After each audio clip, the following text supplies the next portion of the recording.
आजको समाचारको मुख्य विषय बलात्कार। अहिले पनि हाम्रो देशमा बलात्कारको समस्या बढिरहेको छ। त्यसको समाधान हुन्छ त? प्रश्न यही हो। बलात्कार सुन्ने बेला सानो शब्द, तर भित्रभित्रै हाम्रो समाजको सबैभन्दा ठुलो समस्या। मलाई थाहा छैन जब हजुरहरूले बलात्कारको बारे सुन्नुभयो या कतै न्युज पढ्नुभयो भने के सोच्नुहुन्छ, तर मलाई फरक पर्छ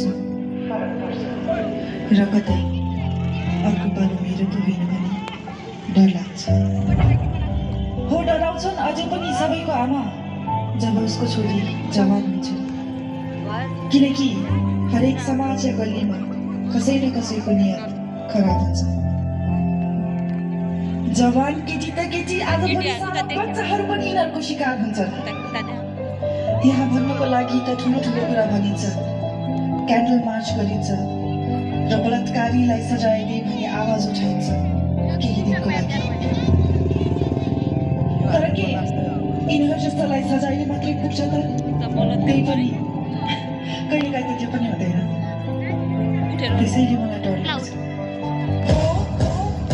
मलाई डर लाग्छ किनकि कतै न कतै कोही न कोहीको इज्जत लुटिन्छ।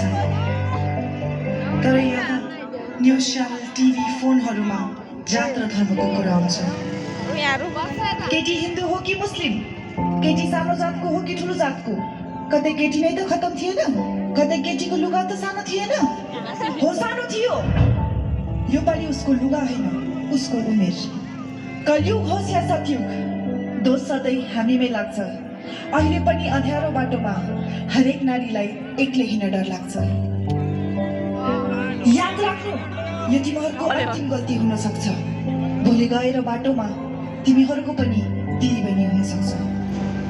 लाज गर ए पापी हो, तिमीहरू जस्तोको कारणले आज यो समाजमा असल पुरुषहरूको पनि बदनामी भएको छ। त्यसैले सबै नारीको इज्जत गर्न सिक, किनभने हामी अल्लाहले होइन, हामी तिमीहरूको खेलाउना होइन।